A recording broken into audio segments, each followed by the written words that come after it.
Salut la famille culée. Aimez et abonnez-vous à la chaîne pour tout savoir sur le Barça.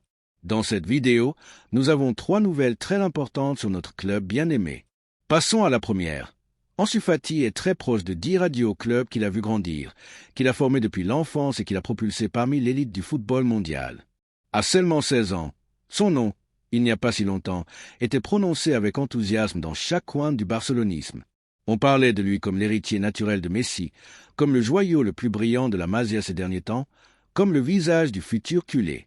Cependant, la réalité a été plus dure que ce que tout supporter aurait voulu accepter. Aujourd'hui, son départ n'est pas seulement probable, il est souhaité par beaucoup au sein du club et nécessaire pour le joueur lui-même. Les informations les plus récentes publiées par Todo Fichage indiquent que le Séville s'est imposé comme le principal prétendant à obtenir les services de l'attaquant. Le club andalou a rapidement fait son mouvement.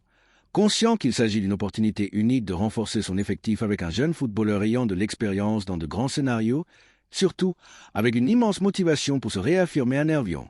Ils considèrent qu'ils peuvent être le tremplin dont Ansu a besoin pour se sentir à nouveau footballeur.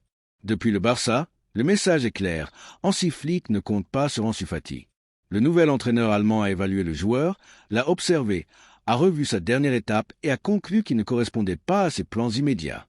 Le club, de son côté, a décidé de soutenir le technicien dans sa planification, et cela implique de prendre des décisions difficiles. Le départ d'Ansu en est une, mais il ne doit pas être compris comme une punition ou une trahison, mais comme un acte de cohérence sportive et émotionnelle. Car dans le football d'élite, le talent ne suffit pas, il faut aussi de la régularité, du physique, de l'attitude, de l'intelligence tactique, surtout de la disponibilité. Ansu a traversé un calvaire de blessures depuis cette fatidique rupture du ménisque qui a marqué un avant et un après dans sa carrière. Depuis lors, ni son corps ni son football n'ont été les mêmes. Le club a été patient, généreux et même audacieux en lui cédant le numéro 10 après le départ de Messi, mais les promesses ne tiennent pas dans le temps si elles ne se traduisent pas en performance sur le terrain. Le Séville, de son côté, offre tout ce dont Ansu a besoin à ce stade de sa carrière. Un environnement compétitif mais moins exigeant médiatiquement que le Camp Nou, une équipe en reconstruction qui a besoin d'un leader offensif et des supporters qui savent soutenir les leurs lorsqu'ils voient de l'engagement. De plus, la direction sportive hispalance a de l'expérience dans la gestion de ce type de transfert. Des joueurs qui, pour diverses raisons, ont stagné dans d'autres clubs et trouvent à Nervion l'endroit parfait pour se retrouver eux-mêmes. Que ce soit par le biais d'un prêt avec option d'achat ou d'un transfert définitif, le mouvement semble imminent, et du point de vue culé, il n'y a aucune raison de s'y opposer. Au contraire, c'est un pas en avant pour tous. Le club catalan peut libérer de la masse salariale, quelque chose de fondamental dans sa situation économique actuelle. Il peut également ouvrir de l'espace aux jeunes talents qui poussent fort comme Lamine Yamal, Fermin Lopez ou même Victor Roque, et surtout, il peut cesser de vivre ancré à un espoir qui ressemble de plus en plus à un mirage. Ansu a besoin de jouer, de minutes, de confiance, d'erreurs, de succès, de rythme, de continuité. Il a besoin de se sentir important, de regarder le banc et de savoir qu'il sera le premier à entrer. Pas le dernier, il a besoin d'être protagoniste, et cela, aujourd'hui, il ne peut pas le trouver au Barça. Son prêt à Brighton a été une tentative courageuse mais peu fructueuse. Les blessures, l'adaptation au football anglais et la rotation constante l'ont condamné à l'ostracisme. Aujourd'hui, son entourage croit que la Liga est l'environnement le plus adapté pour retrouver des sensations, et le Séville représente cette opportunité en or. D'autres clubs ont montré de l'intérêt, comme la Real Sociedad ou Girona, mais de manière plus passive. La Real, toujours méticuleuse dans sa planification, est concentrée sur d'autres priorités. Girona, quant à lui, observe de loin mais ne semble pas disposé à entrer dans une guerre d'enchères directe. Le Séville, en revanche, s'est déjà mis au travail, veut Ansu, en a besoin et le lui a fait savoir, et c'est un signal très puissant pour tout footballeur qui cherche à croire en lui-même. Il est temps de faire le bilan. Qu'a été Ansu Fati pour le Barça? Il a été un symbole d'espoir en temps difficile. Il a été l'enfant qui a fait oublier un instant le départ de Messi. Il a été le jeune joueur issu du centre de formation qui a éveillé des passions, rempli les unes, battu des records de précocité et nous a fait croire au miracle. Mais il a aussi été, sans le vouloir, un miroir de ce qui se passe lorsque les attentes dépassent la réalité. La pression, les blessures, les comparaisons, le poids du numéro 10, tout cela l'a entraîné trop tôt. C'est pourquoi le laisser partir ne doit pas faire mal. Au contraire, cela doit soulager, pour lui, pour le club, pour les supporters. Cette séparation peut être temporaire ou définitive, le temps le dira. Mais ce qui est clair, c'est que c'est actuellement la meilleure chose qui puisse arriver, car Ansu Fati a encore beaucoup de football à offrir, mais il a besoin de le faire dans un endroit où il ne portera pas de sac invisible, un endroit où l'erreur ne soit pas une condamnation et où le souvenir de ce qui était ne pèse pas plus que son présent. Et ici, cher Culé, c'est là que la réflexion devient nécessaire. Que pensez-vous? Est-ce la bonne décision? Ou pensez-vous que le club devrait lui donner une dernière chance? L'opinion des supporters est toujours diverse, et il est normal que certains ressentent de la tristesse ou de la nostalgie face à ce possible départ, mais il faut regarder vers l'avenir avec réalisme. Le Barça est dans un processus de renouvellement avec Hansi Flick aux commandes, une ère d'exigence tactique, d'intensité physique et de compétitivité maximale s'ouvre, et dans cette feuille de route, il n'y a pas de place pour le sentimentalisme. Ansu Fati sera toujours rappelé avec affection. Quoi qu'il arrive, ou qu'il joue, il portera dans son cœur les couleurs bleues et grenat. Mais son histoire ici, au moins pour l'instant, a besoin d'une pause qui lui permette de réécrire son propre récit avec moins de pression et plus de liberté, une pause qui permette au Barça de continuer à grandir sans attaches émotionnelles qui nuisent à son évolution en tant qu'équipe. Et si à l'avenir les chemins se recroisent, que ce soit avec un Ansu Fati renouvelé, mûr, fort, prêt à revêtir à nouveau le maillot avec lequel il a un jour rêvé. Pour l'instant, nous lui souhaitons le meilleur, car lorsqu'un jeune joueur issu du centre de formation triomphe, même loin du Camp Nou, c'est aussi une victoire pour le barcelonisme. Alors, supporters culés, que pensez-vous? Est-il temps de dire au revoir avec gratitude et espoir, ou pensez-vous que le Barça aurait dû être plus patient? Le débat est ouvert et chaque opinion compte dans ce nouveau chapitre que nous sommes sur le point d'écrire ensemble. La deuxième nouvelle concerne une décision importante au sein du club. Le Barça traverse un moment de transition dans son histoire récente. Après plusieurs années de hauts et de bas sportifs et de complexités économiques, le club est entré dans une phase de reconfiguration structurelle et sportive qui nécessite de prendre des décisions courageuses. Parmi ces décisions, l'une de celles qui a le plus attiré l'attention est la détermination de se passer de Ferran Torres, une décision qui, loin de surprendre une grande partie des supporters culés, a été comprise comme un signe de maturité, de planification à long terme, surtout de bon sens. Le départ de Ferran représente bien plus qu'une simple opération de marché. Il symbolise le début d'une ère où les paris devront être pleinement justifiés par la performance, la projection et l'adaptation au modèle que l'entraîneur Hansi Flick veut implanter. Et bien qu'il soit vrai que l'histoire du football est remplie de joueurs qui ont eu besoin de temps pour s'adapter et finalement triompher, il est également vrai que tous ne trouvent pas leur place. Dans le cas de Ferran, la sensation est qu'il ne l'a jamais vraiment trouvée. Lorsqu'il est arrivé au club, il était entouré d'attentes. Sa jeunesse, son passé dans le football anglais et sa projection internationale semblaient être des ingrédients idéaux pour qu'il devienne une pièce importante de l'équipe. Cependant, le temps a dilué cette illusion initiale. Bien qu'on lui ait donné des opportunités, qu'il ait profité de minutes importantes et qu'on ait essayé de le repositionner à différentes positions en attaque, son influence sur le jeu et les résultats de l'équipe a été bien inférieure à ce qui était attendu.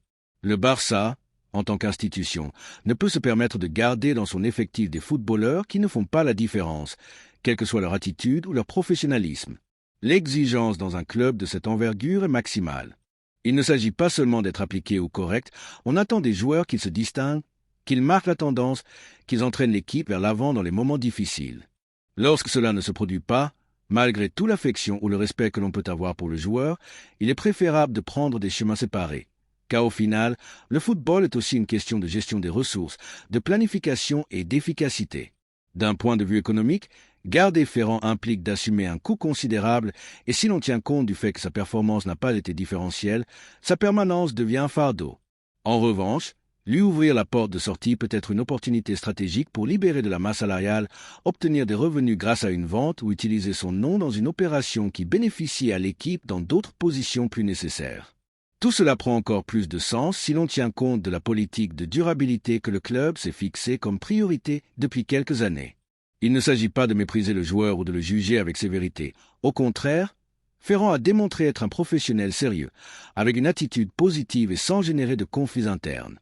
Cependant, le professionnalisme seul ne suffit pas dans un environnement comme celui du Barça. Ici, l'exigence va bien au-delà. On attend de chaque joueur qui porte le maillot bleu et grenat qu'il le fasse avec un niveau d'excellence conforme à l'histoire du club.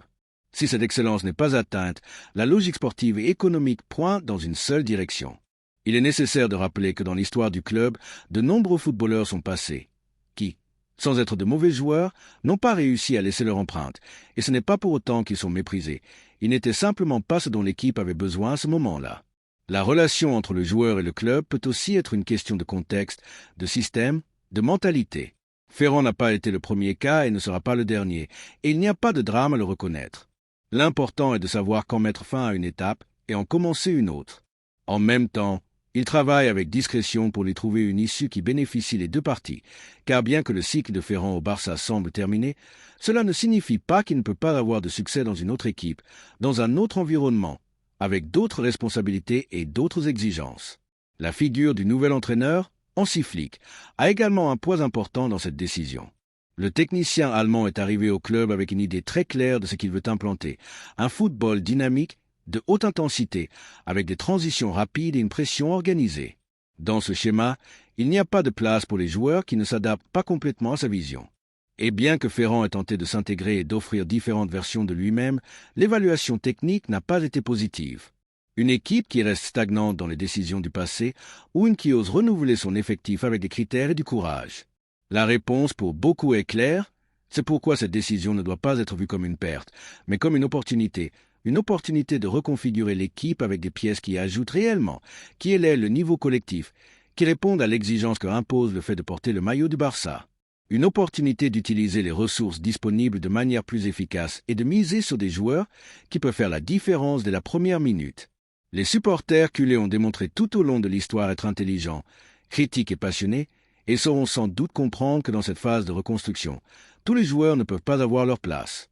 Certains n'ont tout simplement pas trouvé leur place, et il est temps de les laisser partir avec respect et gratitude. Ferrand, avec tout ce qu'il a donné, mérite ses adieux dignes, mais il mérite aussi qu'on lui dise clairement que le club a besoin d'autre chose. À ce stade, il est valable d'ouvrir le débat. Que pensent les culés du départ de Ferran Torres? Pense-t-il qu'il pourrait encore offrir quelque chose de différent s'il avait plus de temps, ou considère-t-il que son époque est terminée et qu'il est préférable de regarder vers l'avenir? Ces types de discussions sont saines et font partie de l'ADN du barcelonisme qui a toujours été activement impliqué dans le destin du club. À la fin de la journée, l'objectif est commun. Revoir le Barça en compétition pour tous les titres, respecté en Europe, jouant un football attractif et efficace, et entouré de joueurs qui portent fièrement le maillot.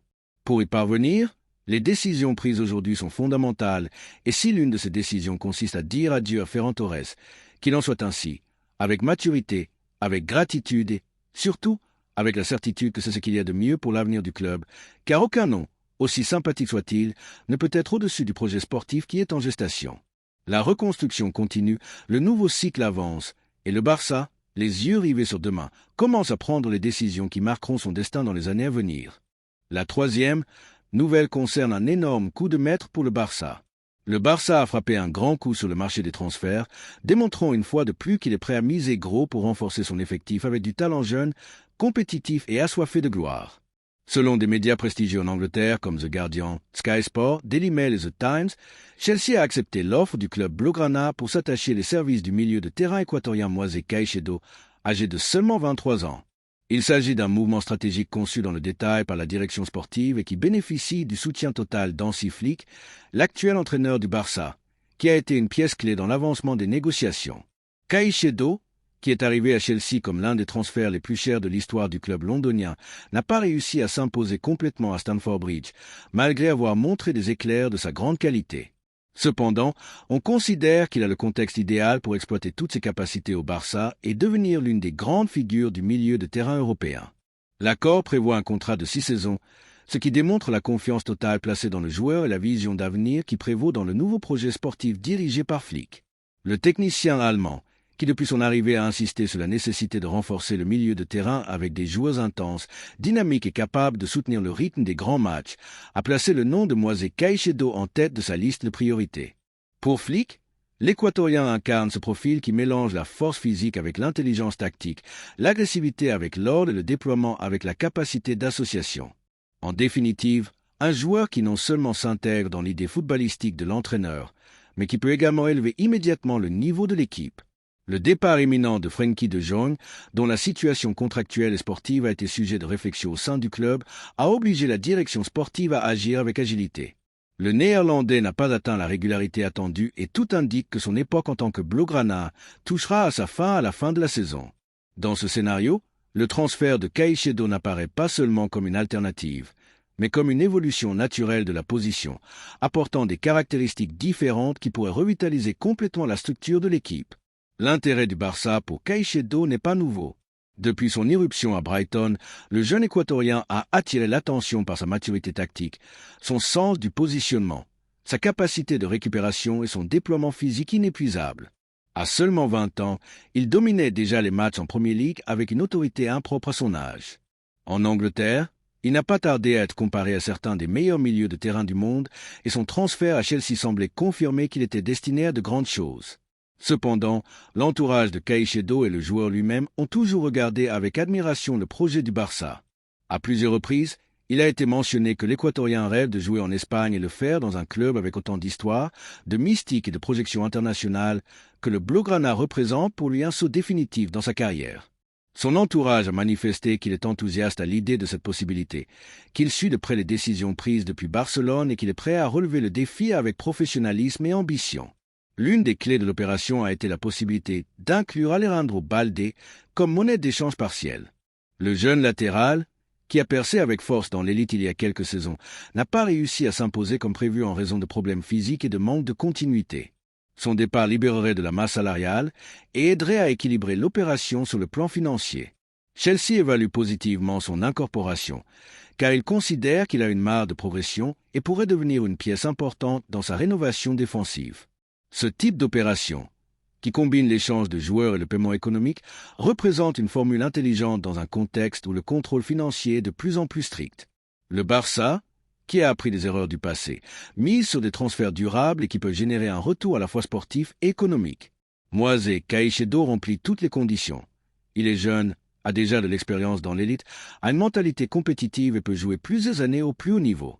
D'un point de vue tactique, l'arrivée de Caicedo permettrait à Hansi Flick de travailler avec une base solide au milieu de terrain. Sa capacité à jouer comme milieu défensif donne à l'entraîneur la liberté d'utiliser des systèmes plus ambitieux sans perdre l'équilibre dans les matchs de haut niveau où les espaces se réduisent et la marge d'erreur est minime. Avoir un joueur comme Caicedo est un luxe.